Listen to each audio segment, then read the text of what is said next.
Hello and welcome to our Irish Champions Festival preview brought to you by Paddy, which is also my name, and our good friends at Sporting Life. I've got an esteemed panel with me to find some winners for one of the best weekends racing of the season. First of all, a man who needs no introduction as I introduce him, Mr. Ruby Walsh. Is that really your name, yeah? It is my name, believe it or not. Did you get bullied in school, right? No, because Paddy wasn't really a thing that long ago. Do you know what I mean? Right. I was here before. I was here first. Is that why you called your son Patrick and not Paddy? Yeah, his friends call him Pa, which Jane hates. Supposed to help, isn't it? Yeah, I know. Right. We also have former jockey, now pundit, all-round lovely fella. We say that every time. He's actually not that sound. I mean, he does, like when the cameras are on, he's like this laughing and joking. But you should have seen him ordering everything around earlier, looking for, where are my green M&Ms? Fran, welcome along. And Paddy racing trader and general Shrudy, Mr. Ryan McCue. So welcome along, gents. We're here to look at some of the major races for next weekend and maybe even find some anti-post value and pick a winner or two. But before we do that, a little bit of housekeeping. So subscribe, first of all. If you're watching this on YouTube, we'll ask you to go and subscribe to both the Paddy Racing and the Sporting Life YouTube channels. Or indeed, if you're listening to this as a podcast, please subscribe there too. There's a free bet, so keep an eye out on the Paddy website and app for a free bet to be claimed for use on the Saturday of the Irish Champions Festival. And a responsible gambling message. If you're having a bet next week, or indeed any week, please do so, and remember to do so responsibly. Thank you. Right. Okay. I thought usually housekeeping, like you tell us where the fire exits were and things. You don't like matter, Ruby. You don't matter. And these people at home don't care. In fact, we get so many more views if this place did go on fire during the show. So maybe if somebody could organise that, that'd be fantastic, right? Okay. On with the show. There are 16 races in total over 2 days at 2 tracks at the Irish Champions Festival. 8 on Saturday at Leopardstown and 8 on Sunday at the Curragh. The very first race is the Ingabella for the juvenile fillies, but the entries aren't even out for that one yet, so we're going to pretend that's not happening and not talk about it. We're going to move on to the Golden Fleece Stakes, which is at 2:15 on Saturday. It's a Group 2 and it's for 2-year-olds. We don't know prices yet, Ryan. We let you off the hook, don't worry, but we do have entries. So anything anyone likes here? Look, it's going to depend on Aidan O'Brien really. He's got obviously he's got Diego Velasquez, who won very well on debut, and he's got Henry Longfellow, who's won 2 from 2. They look as main runners. Henry Adams is also Henry Longfellow's there as well, excuse me, but he's got 3 really good prospects. All depends how he splits them up. Paddy Toomey though is a very good strike rate on Champions Weekend, and if he runs his maiden Seed of Polaris, that was second in Galway in the race, I'd be very interested in him. He's also got Juxtaposition and Depot on board in the race. They're both entered elsewhere, but he's a very high opinion of Seed of Polaris. Green has beat him at Galway on debut. He will learn plenty. Paddy did maiden, let's be frank about it, won last week at the Curragh after one run into Group 3 company. And if Seed of Polaris turns up, I'll be happy to back him and take my chance. And the Toomey stable it's been seen him in good form all season. I mean, it's tough enough, isn't it, to maintain that level of form the whole way throughout. Yeah, and with more runners this year than last year, and the strike rate is much the same. And I'd say he's going to have a very good autumn. I think it's only getting going from. Okay, great. Ruby, I agree with Fran. Seed of Polaris could be of interest. He was beaten by Mythology at Galway. Mythology had 3 or 4 runs under his belt at that stage, but as Fran said, it revolves around what Aidan runs. I think City of Troy is going to go to the National Stakes. Henry Longfellow is waiting for the Dewhurst, so it's between Diego Velasquez and Henry Adams. And I'd have a slight preference for Diego Velasquez on the 2 of them. Obviously, Henry's won twice. Diego's only had the 1 run, but I was impressed with him at the Curragh, and I'd be with him. And jockey bookings would be important, or? Yeah, of course they would be. Obviously, Ryan will be on what they perceive to be the number 1 string, but it was only last week in York that he was on the wrong one of the Yorkshire Oaks, and that can happen. I just open it for you. I tossed it up for you to knock it out of the park. Ruby's Nap, the 2nd string. Yeah, that was ground related, and look, it didn't rain, so it didn't really suit the filly Ryan Road, who I thought ran a cracking arc trial. But it can happen, and with 48-hour decks, it does happen. The jockeys, it suits punters. Suits race courses, but it definitely doesn't suit riders. You're waiting on weather, and 24 hours later it hasn't rained. I thought Save Last Dance ran a good trial for the Ledger. I can't see her winning Arc, but we'll wait for that preview. We're filming that after. Ryan, did anything catch your fancy here in this one? Yeah, I'd imagine Diego Velasquez might be Aidan's number 1 in the race. It looks a good stepping stone after winning over 7 at the Curragh. The mile, I think, will definitely suit him, given how strong he hit the line that day. I thought one had an each way chance if he did turn up. I'm hoping he runs in his Capulet. He won in Dundalk on debut. He's going to be priced because I can't see Ryan Moore. If he does run, he's going to be priced because I can't see Ryan Moore picking him. But he showed a good attitude and winning in Dundalk. He beat Huxley, and they were 5 lengths clear of a horse of Joseph's who won a nursery off 77 by 4 or 5 odd lengths. So I think the form might turn out to be okay. As I said, he showed a good attitude. He's won over the trip. So I think Capulet, if he runs, he'd be a big enough price. As I said, Shamey Heffernan will probably take the ride. He rode him on debut on Dundalk, so he'd be one each way. But I'd imagine Diego Velasquez will go here and go off favourite on the day. Okay, so Capulet, Diego Velasquez and Cedar Polaris. Okay, great.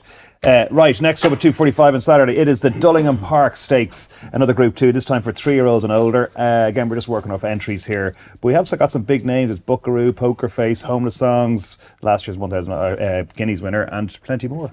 What are we thinking, Ruby? I think, and I could be guessing here now when you're doing a preview show this far out, but to me, with Dermot Wild having Tahira for the matron, I'd imagine he'll be hoping Homeless Songs goes here and that he can push Paddy Toomey with Just Beautiful, who Moyglare Stud Farm own, into the Moyglare as well. So I'd be making Homeless Songs the number one here. I think of Aiden's Jumbly, or Joseph's even Jumbly's been a little bit disappointing. But the one that really took my eye at Leopardstown last week or 2 weeks ago was Lord Masseusis, and I think at a price, Lord Masseusis has shown a liking for Leopardstown.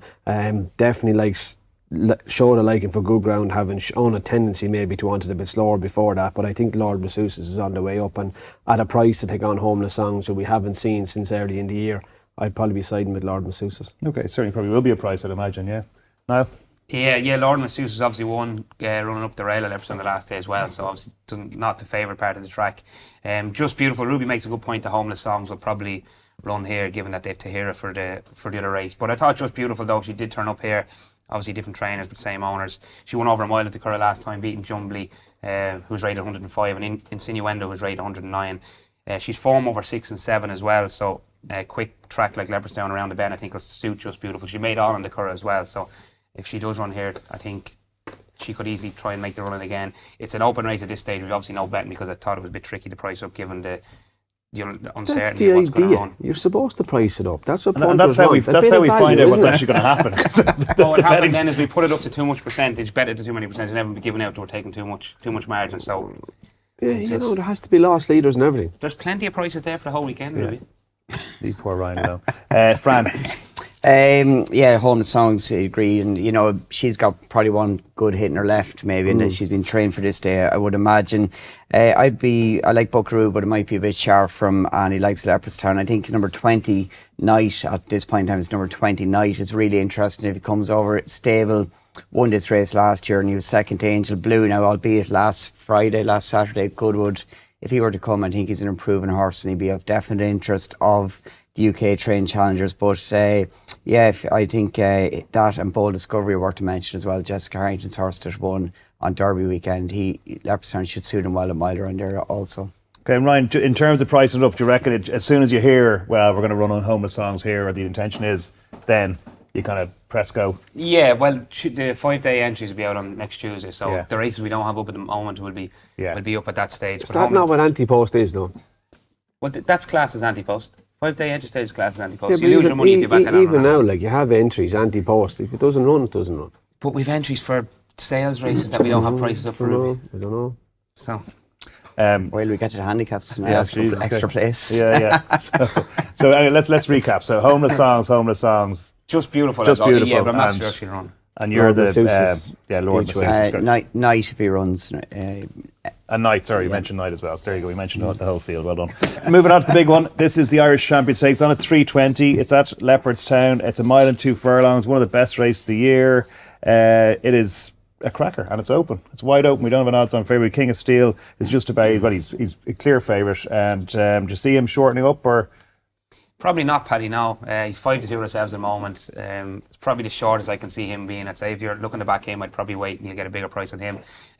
Auguste Rodin is second in with us in the market as well, but I'd be looking elsewhere outside of the 3-year-olds. I just think the 3-year-olds have shown us this year that they're very beatable.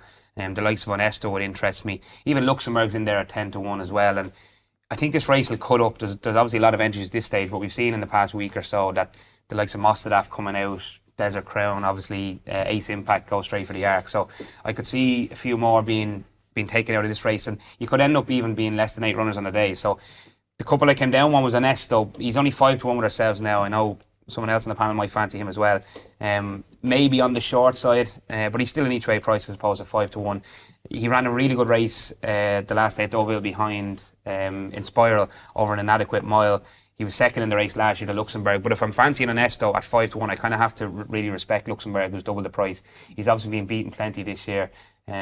He was beating 8 lengths, I think, in the King George last time, so he'll need to bounce back from that. But obviously, he's shown a liking for Leopardstown when winning the race last year. Remind us, so last year, did he come into the race out of form as well? Or? No, he was in better form in the race last year. Yeah, he was sent off favourite in the race last year, so he's not going to be favourite this year. You'd imagine Ryan Moore will ride Augusta Rodan. So, like, if you're getting an each-way price on Luxembourg, like the fact he's double the price of Ernesto at this stage is probably not correct, I would say. Even though there's a lot of positives for Ernesto, the fact he's had a fresher campaign coming into this, and this looks plan A for him. Whereas obviously Luxembourg comes in here after being beaten like 8 lengths the last day in the King George. But they're the two. I'd prefer the older horses than the 2 3-year-olds. I'd be looking to take on King of Steel and Gus Rodan. And I'll just quickly mention White Birch, who's in there 50-1. He's in the Paddy Power Stakes over a mile and a half as well, which is a Group 3. But I think his trainer Joe Murphy could easily send him here. He's rolled the dice before with this horse. You can probably forgive him in the Irish Derby at the Curragh. He's beaten a long way, but the horse obviously fell in front of him. And that kind of inconvenienced him or whatever, so he was pushed way back. So before that, he was beaten 5 lengths in the Epsom Derby. I think a track like Leopardstown suit him much better. He was a winner on heavy ground at the start of the season around Leopardstown. So any rain does fall will help him. So I could see if it does rain plenty between now and Leopardstown, he could turn up on 50-1. There might not be 3 places of the day. He might run well each way. Okay, great. Fran, ground-wise, do we have any idea yet? Are you a weather watcher? Yeah, long-range forecast looks actually pretty settled. The schools have started back, so you're going to get a bit of sun for the week. My Newmarket contacts tell me that Alfela trained by Owen Burrows, who trains in Lambourne actually, but but the race manager does live in Newmarket, so I'll stick with that one. I was told this morning the intention is to supplement him for the race, and he was very good when he won the Skybet Stakes of York back in July. Obviously his training problems, but he's got a very good win record, and you'd have to respect the move by the Shadwell team where to supplement him for the race. He beat My Prospero still in the race. He has to improve, but he's unexposed, and the factor supplementing probably says a lot. Yeah, I mean, that's a tip in itself, isn't it? Yeah, and it probably says a lot about what Ryan says about the race. Are the 3-year-olds strong bunch? Probably not. They're very beatable, and of the older brigade, he's a horse that's coming in here in the upgrade, so very, very interesting were he to be supplemented. I think Ernesto is probably the one at the current price, although he was 10-1 yesterday, and somebody must have taken that, but he's definitely. That's sticking out of your pocket, Fan. Oh, it's a betting slip, No, I'm waiting for the Matron Stakes, Paddy. But I think Ernesto's a safe enough bet at the current odds, but Alfela, if he's supplemented, I'd respect the move. He'll be 12-1, Ryan, will he? Yeah, we talked about this beforehand, and we said 8-1, but now that we're on air, I think Fran wants 12. So and the fact, okay, that's fine. But an interesting move, and add a lot to the race. It needs, an outsider of a horse coming in like that would be good. Okay, Ruby. Yeah, I think if you were pushing me for a 3-year-old, I'd probably be going with Al Rifa. I was slightly disappointed with him in the Curragh behind Mashour, but he stepped forward considerably from that run when he went to Deauville to chase home Ace Impact. But I think at 4-1, he's priced just about right for Joseph O'Brien. I do fancy Ernesto. I thought Ernesto ran a cracker here last year. And to me, coming here last year, Ernesto came from that run in Longchamp, and Leopardstown was used as a stepping stone to the Arc. He was second behind Luxembourg. Vadini looked the unlucky horse in last year's race, but Ernesto went to the Arc on real soft ground behind Alpinista, didn't perform, then went to Tokyo. Probably one run too many at the end of the year, but was only beaten 4.5 lengths, but that's a long way in Japan. And had only had one run since, and that was a run behind Inspiral at Deauville, which looks like, to me, it's setting Ernesto up for a good crack at the Irish Champion Stakes. And maybe looking for a reason as to why I'm justifying picking Ernesto, that's the theory I've come down on. But it could often take a long time to get over the back-end international trips, to give him plenty of time, and it's probably the best yet to come with him. And I think the prep in Deauville behind Inspired should leave Ernesto spot on for this, and I think it's 5-1. I think it could be a bit bigger than that. You have to remember as well, he was a 3-year-old last year when he ran the race, so 4-year-old now, it's obviously, you'd imagine he's strengthened up as well, so he could even have a better chance than last year. How could anybody back Augusta Rodan? Like his win rate, okay, he won the Derby after poor run the Guineas, but how could you back him after the King George? I couldn't face into him anyway. But. So how do you have the 2 3-year-olds? If you don't mind me asking, what's the theory about having them at the top of the market, or is it just that's where you start from? I suppose it's not it's obviously a very, very high class race, but it's not a mad deep race, I wouldn't say. There's no standout from the older horses. Like, as I said, like we're fancying Ernesto and Luxembourg. Like, Ernesto hasn't won since the middle of last summer and things like that, so he obviously ran well last year. There's no standout older horse, and when you don't get a standout older horse, a lot of people tend to go towards the younger horses getting the weight, I suppose. So I think they've held their form pretty well this year, with the exception of Augusta Rodan. I think King of Steel has anyway. So I think that's probably getting the way. People are happy to take them on. Yeah, I think it's interesting. No one's really talked about King of Steel at all, but I think Onesto seems to be I just think at 5-2, you're looking at. It was like 4-1. You'd be saying. Yeah, you'd be saying I'd take a chance on him. I think at 5-2, he's very cautiously priced. Okay. Chances are the best trio last year was Al Rifa, and he was good in France the other day. Maybe he's the best of the 3-year-olds on a fresh horse. That's why I started with him. Yeah. But Onesto seems to be a pretty unanimous. Like, I mean, you're all Onesto, and you're saying keep an eye on. Well, we are Onesto and Al Rifa, and Luxembourg's your backup. I'll fail if he's supplemented. Well, I'm assuming we're getting the 50 the odds, are we? Yeah, 50 the odds. And then 5-1 makes more appeal to me than 4-1. Now, if he goes quarter the odds, maybe Al Rifa would make more. So we might even get him to go half the odds, or maybe go full odds for 3 places. Money back. Yes, exactly. Sure, why not? Right, okay. After that, it is the Matron Stakes you're waiting for. The Group 1 Matron is next. It's for the fillies and mares over a mile. We've got to start with you, Fran. Yeah, tactics on the track are always key. The Matron, a mile around a bend, a short run to the first bend, it can often get messy, particularly if it's a year there's a big field in it. But Tahira, what she's done this season, what she did last year, she's an exceptionally very good filly. You can pick lines through what she's beat that the form has now worked out since. The 2 horses she beat in Ascot came up well enough short in France Remarque, and the Jessie trained filly on that occasion. And I just think that probably she's very good, could be vulnerable to know the horse, meditates in the betting. Zarinsk, Jarlines' filly, is a great record on Leopardstown. She's 3 from 5. Ground doesn't matter. She won here last year in Ingabel Stakes. But if number 10 at this point in time, Inspiral comes at her current odds of 8-1, that's a huge price. And in a race that might break up, if we'd any indication that she is coming, based on that win over Big Rock, you're talking about Onesto, I think it's a huge odds. I think she's 2 from 2. Racing around a bend in Spiral Ascot, and when she won in Sandown, and then Goodwood obviously bombed out the ground. For me, I think it's. Why don't you ring your Newmarket contacts to find out what's going on in Newmarket instead of Lambourne? John and Haley wouldn't answer me this morning. It's work morning, you don't disturb them. Yeah. Okay, so in Spiral, so take on the favourite, take on Tahira. Ruby, would you be? I can see the point, especially at 8-1 if Inspiring was going to run. She was very good at Doveville in her last start. I think Frankie rushed her up in Goodwood on the outside of Paddington down the hill, and while he was trying to get to the stand rail, it just ran his race too early. But look, she was beaten at Ascot behind Triple Time. There was no shame in that. It was Triple Time was well tipped up actually by Rory Delargy on from the Horse's Mouth podcast. But Zarinsk, I think is going to make it and sit in front. How fast Colin Keane goes will depend on who sits seconds and pushes her. But I think it could suit.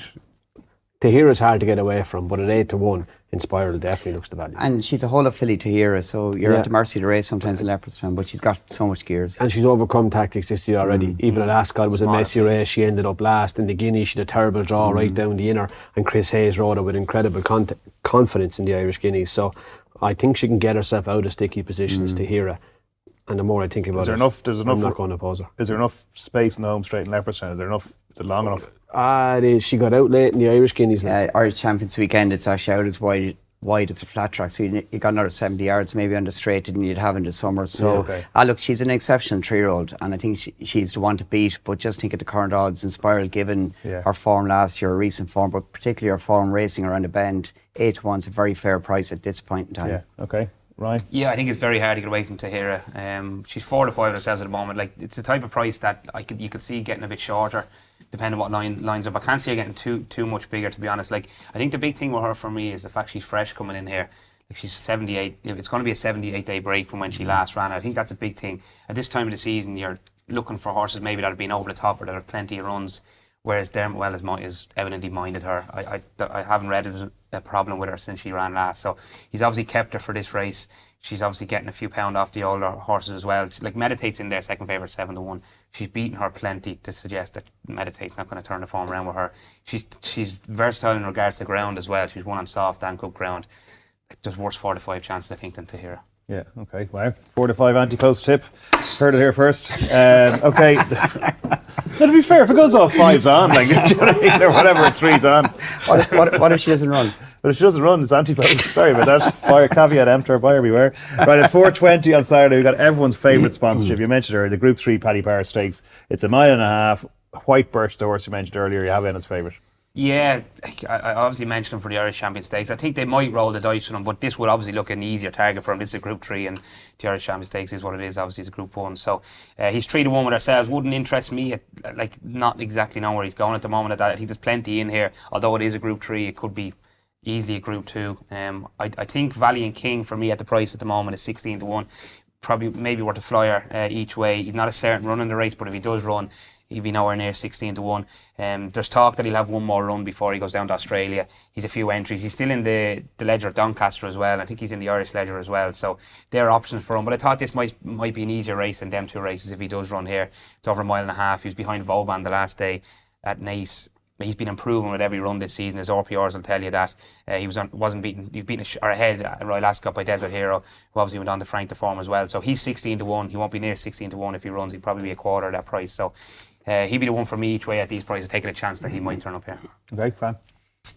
Yeah, Adelaide River is interesting if they run there. I'm in the same boat now. You know, I just can see he's not going to win Irish Champion Stakes.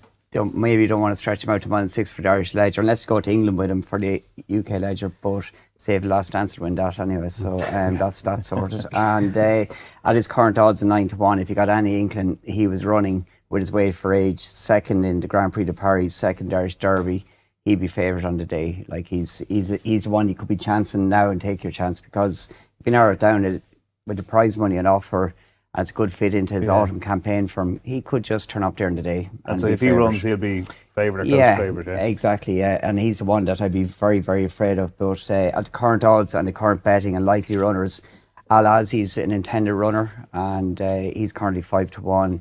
He's been transformed since being gelded, and a turning track suits him very well. He just got up to beat El Drama at Haydock last time. El Drama was second at York, just beat the other day again. Solid form. William Haggis, good record in Irish Champions weekend. Al-Azi, Adelaide River back to 2 now, you'd back a winner. Okay. And you're I don't disagree. And you're looking at why would they run Adelaide River here, not run him in one of the Group 1 races. To me, he's been beaten already too often to suggest he's going to be a stallion, even if he does go and win a Group 1. He hasn't won a race in a long time. Maybe get his head in front as a Group 3 winner. Could you turn him into a Group 1 winner further down the year? And I just think with his rating, at the weights, at the price, I'd be willing to take a chance on him and hope that Coolmore want to have winners on Champions Weekend. Okay, great. So Adelaide River, Al-Azi, and Valiant King each way. Valiant King each way. Okay, lovely. Right, penultimate race on Saturday is the Petingo Handicap over 1.5 miles. Some of the familiar names in here. We got Brazil, who won both at Cheltenham and at Galway this year. Willie Mullins is Jack Finbar, fresh from York, and Mr. Escobar entered up. Will they run, Ruby, do you reckon?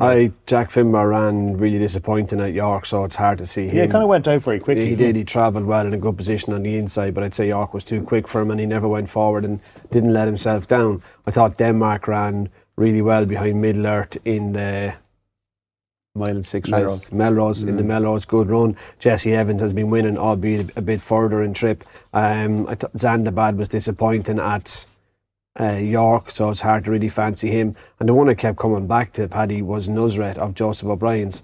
Only up £2 for winning the Ebor trial at the Curragh. No, it wasn't yesterday when he won that Ebor trial. Didn't take his chance. Why didn't he take his chance? Because he was £6 out of the handicap. Right. Even though he won a win in your in race, he was still going to be £6 out of the handicap. Didn't take his chance. So I just thought he was well sold at the sale just before Royal Ascot in London. But I did think he was of interest off his mark. Now he's that kind of horse. He's ridden for a little bit of luck. He likes to be delivered late. You can get lucky in Leopardstown and you can get so unlucky, but I just thought he was of interest to me. Nusret, okay, Fran. Yeah, it's a tough race to win. It's a very, very rough race. You run it 1 year, didn't you? I did ride in it, yeah. It's like Grand National. It was easy enough riding from where I was. For me and Renetti were a long way back. We didn't get knocked down too much. You need a lot. I was drawn in the car park as well. When I got to the first bend, they were gone a mile on me anyway. That was the inner track, though. Yeah. They've moved it now. There's only one track in Leopardstown. 3 years ago, there was 2 tracks, and it was like low draws, windy inside, and that's what transpired. The first 3 from last year all back, and they all were in the first 3 from high draws. I would give a good mention to Denmark if it's to run. There's a big factor is the Irish Cesar, which is on the end of September. A lot of these are going to be either going here or going there or both, so that's going to declarations be interesting. And one I would give a good mention to would be Harbour Wind, where to run trained by Dermot Weld. gets to weight for age, and he was very impressive in winning a Lister Group 3 Leopardstown recently. If he runs in that handicap, he's going to be very hard to beat. He's just kind of a group race in a handicap. The 3-year-olds are definitely the ones to concentrate on. Peking Opera, as you mentioned, Ruby, Denmark, and Alexandra Paulus was an eye catcher as a return to action. I backed him for the Derby over the winter. He won very well at Galway, and I just thought he got tired at Leopardstown recently. He's ready to win, but again, he could go for the... Is that not just clutching us? So you're backing for the Derby, and now you're still backing him, and it's gone down to a handicap. It's called a cliff. Most of this year's Derby runners are going to be running the Timeform, so it's a step along the way. So. Okay, so going to the head, you're talking about the Durham Wild Horse, maybe if Harbour Wind won, and Alexander Drupelis. Alexander Drupelis, if he was to run, just any of them 3-year-olds that are dropping in class. Okay, perfect. Ryan. Yeah, Alexandropoulos, yeah. I think you were saying the horse got tired the last day, Fran. I'd say it was the jockey that got tired more than the horse. You. Shame he didn't want to be too close, I don't think. Always oop. Sorry, I don't speak as good Greek as you. I studied in school, you know. He went to private school. I was doing Latin. Wouldn't mind, I have cousins living in Greece as well. I'll give them a shout. Nosdrit's the complete standout for me in this. Will be extra place in this race in the day, so 5-1 plus is a knock in each way bet. Like, he's gone up £2 for that win in the Curragh that Ruby mentioned. It was obviously a while ago now, but even the form, like Al Mohit that he beat that day, he's won since the horse in 7th. My mate Mozzie obviously ran a cracker in the Galway hurdle, so the form is there. It was only 10 on a race. It wasn't a big field race like it'll be this time around, but he's a really strong traveller. The track, you'd imagine it'd be fine for him. If he gets a bit of luck and running, I don't know how he's going to be out of places, but I'm sure we'll find him on the day. The market will find him on the day to be towards the top of the betting, but he looks one of the best bets on the day one of Champions League for me anyway. Jesus, Nusret getting there. So Nusret. Fran's watching a race there.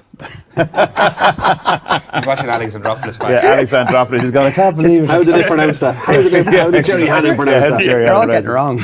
Right, okay. The lucky last race at Leopardstown on the Saturday is a Sovereign Path Handicap. Over 7 furlongs this time. Loads of familiar names here, as you'd expect. Ryan, have you got one for us here? He will be a big price if he runs. Now, he's in the bold lad on Sunday at the Curragh, as well as Prisoner's Dilemma. He's been doing a lot of running at the Curragh, so I'm not sure they'll go here, but I thought he's better over 7 than 6. He's 7 wins to his name, and 4 of them were over 7 furlongs. But just to mention, for punters out there, the UK trained horses have won 5 of the last 9 of this. There's 7 entered in the race, so definitely keep an eye on them, and a few of them have been big prices as well. They're not always too well found in the market, but I thought Prisoner's Dilemma, he's been dropping in the weights recently. He's down to a mark of 88, and he actually hasn't been running too bad. I think the handicapper's given him a chance. He's an older horse, he's 7-year-old, but he'd be a big price if he turns up here in the day. And with the extra places that are going to be on offer, I think he might be worth an each way bet. Okay. So Prisoner's Dilemma for Ryan. Ruby. I have no opinion, Paddy. I think it's hard enough. Pick one that's going to line up, let alone pick one that's going to get a stall you can win from. Well, that's an opinion. I think it's too hard. Right, Fran.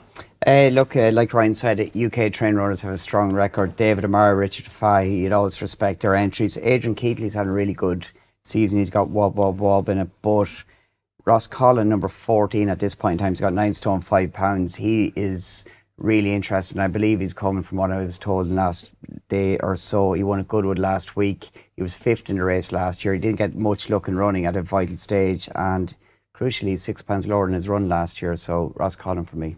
And so David Amara, the stable was very quiet for a year, 2 years, maybe even longer. And so this year, suddenly, there could be a lot of well-handicapped horses in there, right? They're winning. He's on the back for winning run, as you said. They're having winners. He had a big winner in York as well, Summerhand winning. So, yeah, you can definitely back to more confidence than you could 2 months ago. He half won. You have one. Dead Heat, was it? Yeah, wasn't it? Summerhand, yeah. Okay. That's Saturday covered at Leopardstown. So we're going to take a very quick break and we'll be back to look at Sunday at the Curragh. At Paddy Power, we know that racing odds change more often than the occupant of number 10. So, we want you to get the best odds for your bet, which is why we're bringing back Best Odds Guaranteed on all UK and Irish racing. Don't miss out. Make sure you opt in via one of the banners on our homepage or through our promotions page. To opt in via the promotions page, head to the Find menu, select Promotions, and scroll until you see the Best Odds Guaranteed offer. Once you click Opt In, you'll be set up within 24 hours. Best Odds Guaranteed on all UK and Irish racing with Paddy Power. Betting can add a little excitement to any sporting event. But only if it's done safely, responsibly, and within our means. Never gamble when angry or feeling low. Set yourself a limit for time, money, or both. No matter what the problem is, Gambling is never. Is never. Never the answer. There's always someone to talk to when you feel gambling is becoming a stress. Check out responsiblegaming.paddypower.com. Welcome back. Now, before we get stuck into Sunday, a quick reminder that if you're watching this on the Paddy Power Racing YouTube channel, please do subscribe while you're there. Some great stuff coming up for the Irish Champions Festival, including a punters panel show as well with these very three men. Right, moving on to Sunday at the Curragh. The Bow Lad Handicap over 6 furlongs is where we begin, and I can actually kick us off here because I do have a quarter share in a horse called John Riggins, who recently beat my mother's horse called Heavenly Power, and both reopposed today, and hopefully Mum will be talking to me after this race. So John Riggins went up a few pounds after winning the Curragh there a couple of weeks ago, and Heavenly Power went up a couple too, but it was carrying a couple of pounds overweight, so probably isn't as badly treated. Rain will suit both of our horses and will inconvenience some of the others in the field, so we'll be doing a bit of a rain dance between now and then. Fran, I was asking about the long range forecast before. Am I likely to get lucky? Always rains in the Curragh. Saturday is sunny. It's sunny in Leopardstown. You get to the Curragh on the Sunday, but the place is definitely got some sort of jinx as regards rain, so I'd give you every chance of getting a bit of juice in the ground. Yeah. And look, your horse returned to form in good style last week. He's been threatening to do it all the way through, and in fact he's got to win, Paddy. Long losing runs for these horses, they often go and gain a bit of confidence, go on. So look, you've got to take on a battalion of English trained horses, but as regards Irish trained horses, you're as good as what's around. Funny, I was talking to my old man about this, and he was saying that with the Ergo Cup being a little bit later this year, there's a chance we'll get more English runners than we tend to, because they tend to go for the Ergo Cup instead. So that's bad. Not good. Good for the price, bad for the chance of winning. Exactly. And look, judging by the entries, you have 4, 5, 6 horse around New York last Saturday. Summerhand won last Saturday, so he did half one, yeah. And Abraham Gold won the Stewards Cup, ran well again in York last week. Al Bashir as well, and Mr. Wagyu, they're all back and potential runners. Mr. Wagyu won the Curragh Handicap here last year in good style, and they all set a good standard. But if Tough Enough, a 3-year-old trained by James Tate, comes, I'd be very interested in him. He was very impressive when winning over 7 furlongs at Sandown recently. Strong traveller, he'd hold on then. I think dropping back to stiff 6 furlongs could suit him very well. So for me, if he's to come tough enough to take on the older English brigade. Okay, Ryan, is he on the right track there? Yeah, possibly. Obviously, we mentioned the UK horses have a great record this weekend, or the weekend, the Irish Champions racing, so wouldn't put him off that. But I thought My Eyes Adore You was interesting. It's her only entry, so she should run here. I think the handicapper's given her a chance. She's down to a mark of 88, having been contesting pattern races and conditions races all season. She actually ran well on her last 2 starts at Naas and Fairyhouse. She wasn't beaten far at Fairyhouse. She was 96 that day in the conditions race in Fairyhouse. She's down to 88. She's course form. She won at the Curragh on slower ground, and she was also second in the handicap at the Curragh as well. So I think Fozzie Stack's runner, My Eyes Adore You. I think she'll be an each way price in a day. I think she can run well. Okay, Ruby? I just want to give a shout to Quinault of Stuart Williams's, had been racking up the wins under claimers. Now, I know Mark O'Giani rode Quinault in the middle, but ran at the Curragh Cup meeting on its last start with Luke Morris, which actually meant it had a £12 penalty from its previous win in Mark. So I think as long as Stuart Williams puts a kind of an apprentice back on Quinault to reduce that penalty a little bit, I think we could have. And is Quinault, is that the one that just goes off in front? Yeah, bombs along. Again, where you're drawn is going to be key, but if it had a wide draw under the stand side, English sprinters tend to be that little bit sharper than the Irish ones. You get a run for your money anyway. Right, so Quinault, what did you say? Tough Enough. Tough Enough. My Eyes Adore You. And My Eyes Adore You. And they're all wrong. It'll be John Riggins and Heavenly Power, a dead heat, believe it. Right, okay, Group 1 action resumes on race 2 on the Sunday. And then you will know it's all organised. Yeah, exactly. Yeah, jeez, imagine it is now a dead heat. You explain that one. Only half win anyway. Yeah, you're only half win. Yeah, exactly. Yeah. It's a full one when you own a bit of both. Yeah, exactly. So the Group 1 action resumes in race 2 on Sunday with the Flying 5 over 5 furlongs, believe it or not. We have this one priced up, Ryan. Yeah, Highfield Princess 6-4 favourite with ourselves at the moment, ahead of Bradsell 7-4. Not a whole pile between them at York last week, but it's not a race I'll have a bet in now. But Highfield Princess looks she's 6-4 favourite for a reason, in the sense that she's finished in front of Bradsell last time. She's ran once with the Curragh and won. Bradsell disappointed the one run, albeit he might have had an excuse that day when he came over. Art Power goes really well at the Curragh, but Highfield Princess takes her racing really well. Winner of the race last year. UK have won 3 of the last 5 runs of the race. The first 3 in the betting here. I could see them finishing in that order, to be honest. Boring for me, but Highfield Princess takes all the beat. Okay, Fran, he mentioned it there. Art Power has run, I don't know, 100 times in the Curragh and won all of them.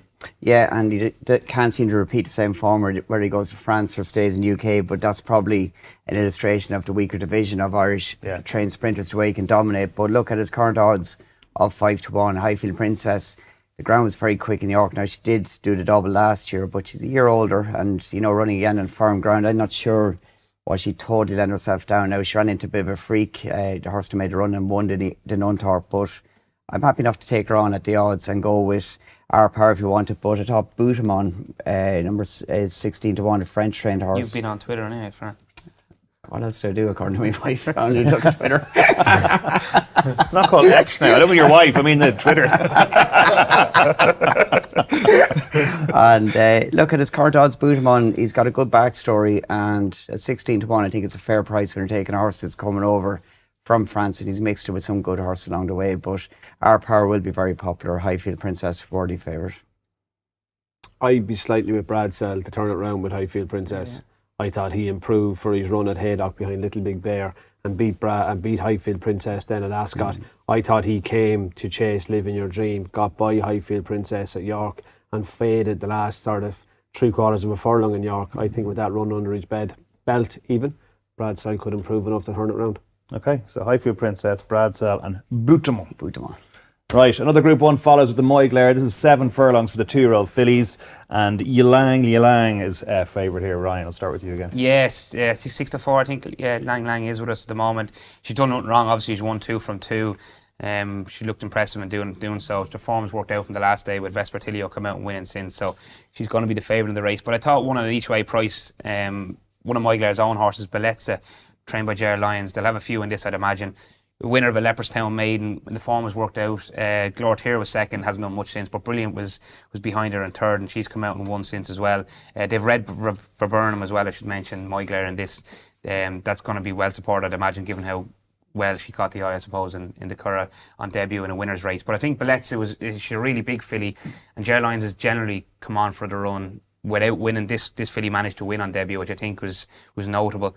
So I'd imagine she'll step forward plenty from that debut win at Leopardstown. It's a nice break between the Leopardstown race and this race at the Curragh. I'd imagine Ger Lyons had this in mind with who owns it, with Moyglare on and the filly. So I think Bellezza is around 8-1 with us at the moment. I thought she was a decent each way bet. Navassa Island was the other horse that was behind her in Leopardstown that's come out and Frank de Form, beating a subsequent stakes winner as well at the Curragh. So yeah, that's the one for me in this. Okay, Ruby, Ryan mentioned there that because it's sponsored by Moyglare obviously have loads of horses and the trainers will try and target this race. Does that make sense, or is that a bit silly? Should they just like spread their bullets around to win more than one race? No, it looks the obvious place to go with a filly. She's obviously by Sayuni like Paddington is. She's a maiden winner with a good pedigree, and it looks the obvious place to go into the Moyglare Stud Stakes at the Curragh. So they happen to own her, but I go to the running 2 weeks ago at the Curragh in maybe the race that Vespertilio won. This would be the obvious stepping stone to go. Now Vespertilio is not in here, and I think Ylang sets the standard. We have entries for the 3 group races, 2-year-olds, the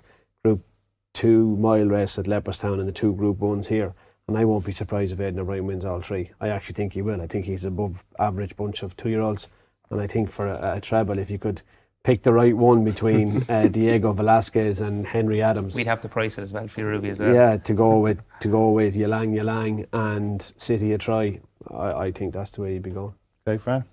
Yeah, look, Ylang has just been very, very impressive on both starts to date. And I suppose one negative is that she's never been in behind a horse. And Aidan O'Brien did say post Leopardstown that was the aim next day, is to educate her and get him in and amongst horses. So look, if that's a negative, it won't be a negative. She's very good, and she's probably potentially next year's Guinea's favourite, I would imagine.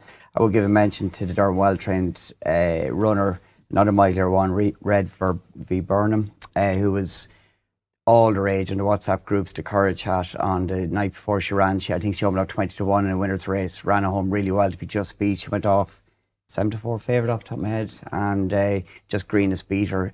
She may well go there, and if she is a nice filly in the making, but Ylang just looks different class. Okay, so Ylang, and Bellezza each way. And Bellezza each way. Okay, perfect. Another Group 1. She's a good racing this weekend, isn't it? Another Group 1 that over for juvenile over 7 furlongs. That's why it's called Champions Weekend. Good point, yeah. This one's for the boys. City of Troy. Champions Ruby, you Festival. mentioned City of Troy already. Odds on favourite here. Someone else gave it that name, but I'm not calling it that. Yeah, okay. City of Troy. Yeah, and I mean, he was pretty spectacular at Newmarket and has been kind of getting all sorts of quotes, and Thierry's talked about him. And look, to be honest with you, I said it in the last race, I'd have him in with Ylang, Yeah. and hope to God you get the right one in the other race when Ryan prices it.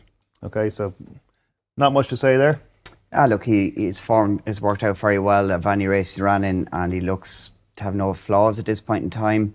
One thing about the National Stakes, a couple of years ago, I was all in early in the week in Point Lonsdale, and then I got into Parade Ring and I seen the Godolphin horse, whose name escapes me. Native Trail In the ring, and I went, I'm in trouble. I'm in trouble. That was like between his runs, Point Lonsdale had shrunk, and this horse was just coming to the fore. But there's no horse that I can see at this point in time, unless something is supplemented for the race, to take on City of Troy. He just wins. I think Buchanara Forte, they seem to be going to run him, and he's done nothing wrong. Maybe he's underestimated. But you know, another furlong the way he goes through a race, he could give the favourite a run for his money. And I will give a mention to the Hannon trained entry, Rosilian.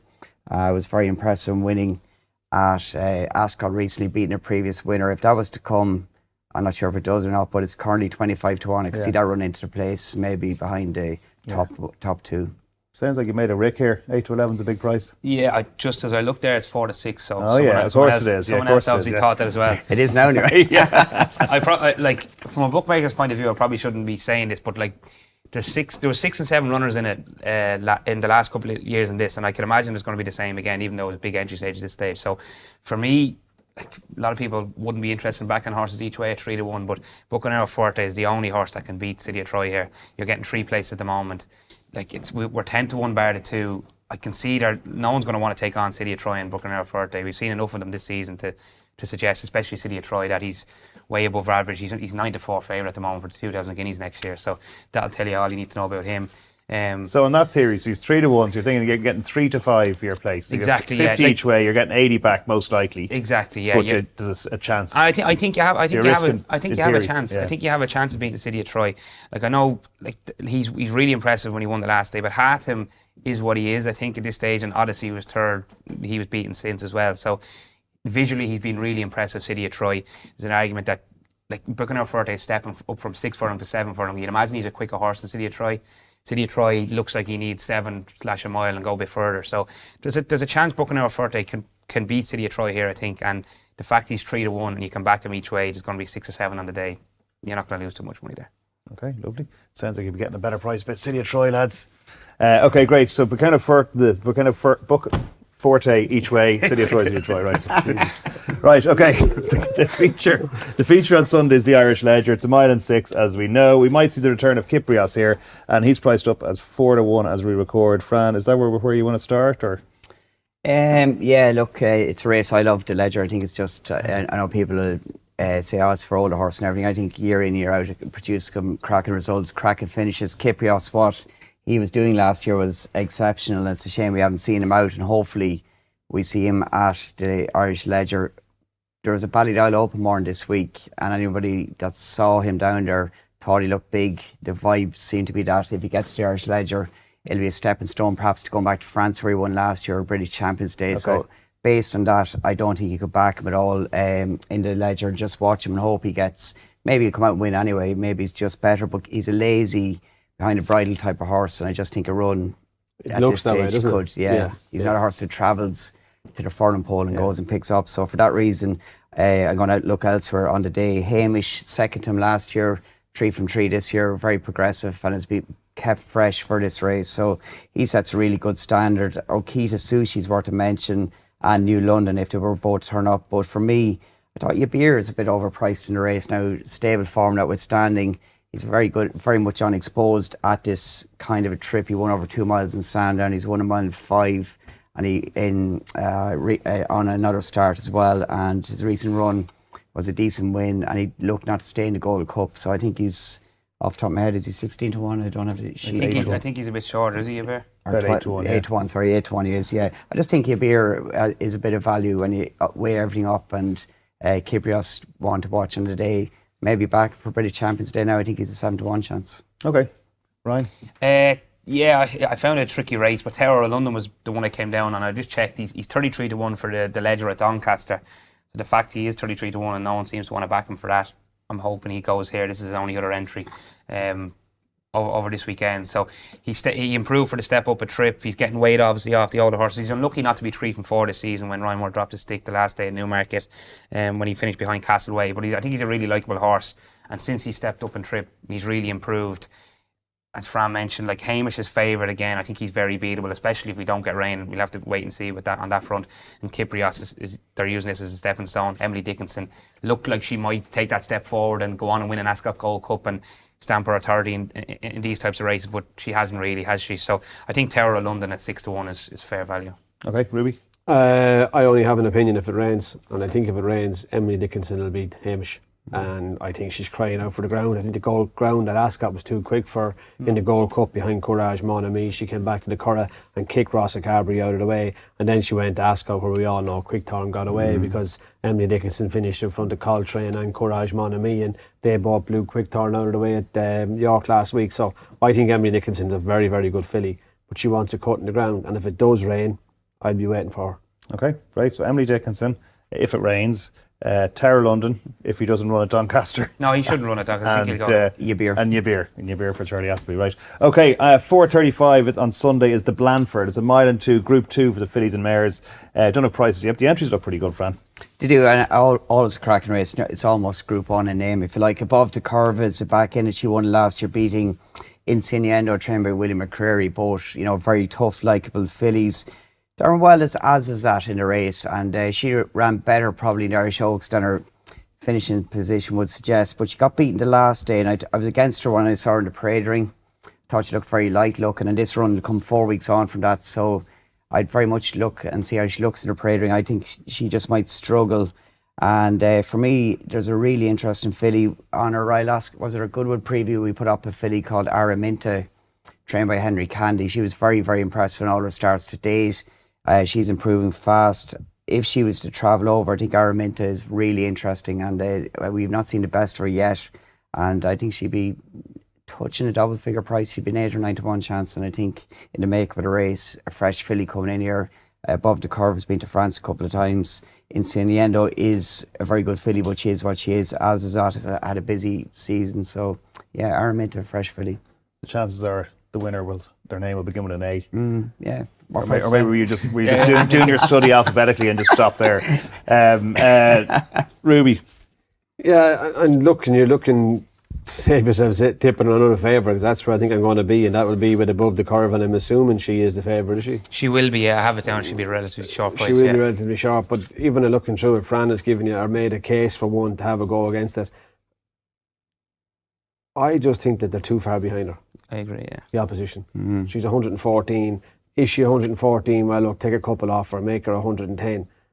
I don't think she even has to run to 110 to win here. If you got plenty of dig in the ground, maybe Goldana could run well, but I just think Above the Curve is too far ahead. Couldn't have a Goldana really anyway. No, yeah. But you're trying to make a case for something that can get up to 100 and up into double figures at 100s. Boogie Woogie's 108. I don't even think she is that. So I just think the favourite's too far ahead here if she turns up.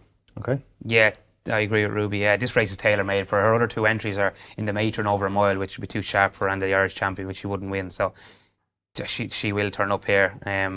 Probably a race we should have priced, to be fair. So I think, yeah, she's clear on rating. She's getting a bit of racing lately, but she's ground versatile. She's form on soft and good ground again. So I think that's the key if you're betting anti-post. That's the sort of stuff you're looking for. Like, if we're not 100% sure about the weather, you need to be making sure that if something did happen with the weather, that you're happy enough that you'd back her on ground if it did change. So no prizes for the race, as we mentioned, but Above the Curve I have down, she will be relatively short. She might be around a 5 to 4, 11 day chance. I think that's probably fair enough. She should win. Okay, lovely. Then the penultimate race of the Champions Festival, or weekend as Ruby will call it, is a sales race for 2-year-olds over 6 furlongs. Very, very valuable race, Ruby. Very valuable race. Obviously, a lot of the owners contribute to the prize money, which is then topped up by the sponsor, but it costs you a good few quid to go to the post on this one. So this way you have to keep entering all the way along. You enter from the time they're, not quite the time they're bought, but first entry is in February. There's another entry in May, probably before most of these horses ever run. They're into 1,500 quid before you've gone anywhere, with a huge number, volume-wise, of horses. Yeah. So, look, it is a race that generates a lot of its own prize money through through entries, but a lot of horses here would love to have a go to run for the pot that it is. Look, I think a Lilac Rolla stands out on 2-year-old form that we've seen, but Fran, you'll be watching it a bit closer than me. Oh, she's a standout. Like, she's taking a drop in class, although she's running for more money based on her, when we know more about her form by the time this race runs. But a couple of English trained horses were to mention. Native American trained by Richard Fye. A pal of mine owned that prior to winning in York, and he was being raving about it, and he duly won impressively. He subsequently bought by Watnan Racing, who own Courage Mon Ami and all of them type of horses. Were he to come here, he could be a different class to them. Like, they genuinely think he's a Group 2, Group 1 horse, and I'd be surprised if he does, but money might attract him, you know. And for me, Native American, a Lilac Roll is definitely the best of the Irish, and Dawn Charger, trained by Carl Burke, has also got a decent level of form. Them three would set a very good standard. Okay. Yeah, they'll bet this a match if Native American comes over, I think. A Lilac Roll will be probably slight favourite over Native American, and it'd be any price you want the rest. Not a race I'll be getting involved in. It's just going to be a full field, isn't it, given the prize money offer. But if the two of them run a Lilac Roll and Native American, there'll be a match race between the two. Okay, lovely. Okay, nice easy one to round off the Irish Champions Festivals. The Northfields Handicap, 10 furlongs, the maximum number of runners. I think Kingswood. I think he was a little disappointed maybe behind Espionage at Roscommon. Good run behind Drumroll at Curragh before that. Beat in Tillotto at Cork for John O'Donoghue. Won't be the top of everyone's list, but as a 3-year-old he could be improving now. I know Johnny Murty would be adamant that you would need a run in a handicap like this before you could fancy one in a handicap like this, the nature of the race. So definitely one with a big chance. And Salt on Stall, just think 10 can be far enough for Salt on Stall, but he was unlucky in the Cambridgeshire. Okay. 3-year-olds have won the last 3 years, and the last 10 years they've have a very, very strong record to get the weight for age from their elders. It's coming to their time of the year, and the weight for age is probably very much in their favour. Kingswood, I'd have maximum respect for him. Great run in the Galnewd, was it, or Guineas weekend, and best fresh, I'd say, and sets a really good standard. I do like Saviour Love, trained by Johnny Murta. I'd put a line through his run at Dundalk recently. I think he's a grass horse, and he was unlucky on Derby weekend there. He did very well to win in a slowly run race at Leopardstown, and Johnny won this race last year. In fact, he'd 1-2-3 in the race last year, so we'll keep it simple. Okay, so Kingswood, Saviour Love, and Kingswood as well, I came down on. It's obviously this far. It's going to be hard on the day, so it's very hard at the moment. But I agree with what the lad said in regards to Kingswood. John O'Donoghue hasn't been training long, but in fairness, what he's been running has been running well enough. This is obviously probably his flag bearer for the yard. He trains on the Curragh as well, so it'll be a big day for him. He's probably not thrown in. The fact we haven't seen him running a handicap, as Ruby said, he's probably not thrown in off his mark. But he's a really solid horse. He's a likeable horse.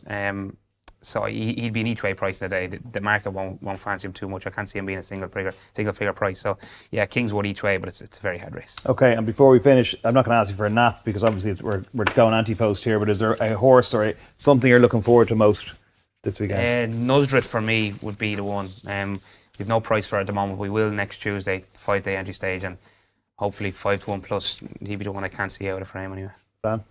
Look, the Irish Champion Stakes, no matter what turns up, it's always fascinating. The tactics are run, great buzz in Leopardstown. So look, that's the race I'm looking forward to.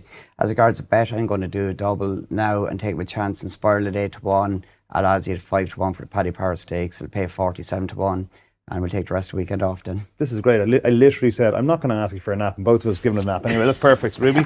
I love Champions Stakes Day. I love Leopardstown. If it's once it's a dry day, I love the atmosphere at that meeting. You had the Dr. Devious Sanjo one. Yeah, I was at loads of them, even the Galileo and fantastic light. So many good memories. Go to see the stars. The crowd are there to watch him.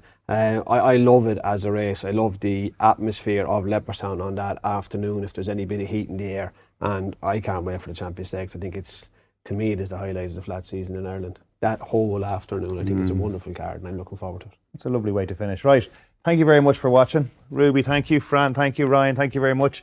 And remember all those subscribe messages and all that kind of stuff. I can't be bothered to read it out again. So enjoy the Champions weekend.